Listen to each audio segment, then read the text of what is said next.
Welcome back to Great Day. Okay, you're not imagining it. Women aren't getting a good deal at home or at work, and our next guest has the evidence to prove it. I wish it was the opposite. Here to explain, we have Dr. Corinne Low, who is a Wharton professor and the author of the empowering new book, Having It All, What the Data Tells Us About Women's Lives and Getting the Most Out of Yours. Thank you for being here. Thanks for having me. Couldn't we have delivered a better message? I'm sorry, but I do have some inspiration for you at the end. We'll get there. Okay, all right. If women are just finding their burnout. They can't carry this entire load. Why? What's going on?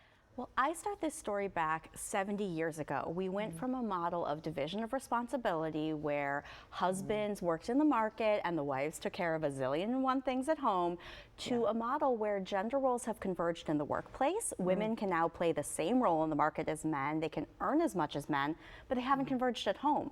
Men do the same amount of housework today as they did in 1970. I don't want to hear it. I don't want to hear it. So the women are trying to make it happen in their career in the workforce, but then they go home and they have just as much as they had in 1970 on their plates. Okay. What about when women are the breadwinner? Does it switch then? Does the man step up?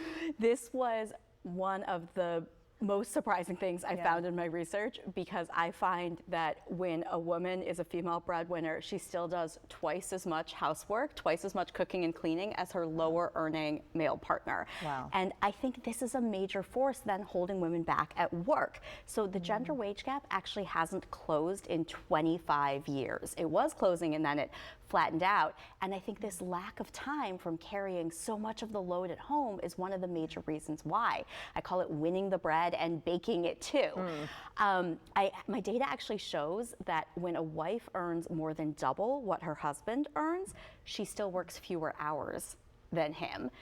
And so we've been sold this unattainable mirage that we can just lean in and want it more, when the reality is the problems we're facing are structural. And so the premise of my book is that we have to just think completely differently to still carve out a life for ourselves that is sustainable, rich, and happy amid all of those constraints and realities. Yeah, you have to change kind of your mindset. How we think about it, what it means to have it all.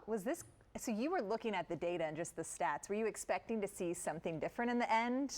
I knew that women did more, but I actually thought it was really going to be driven by childcare.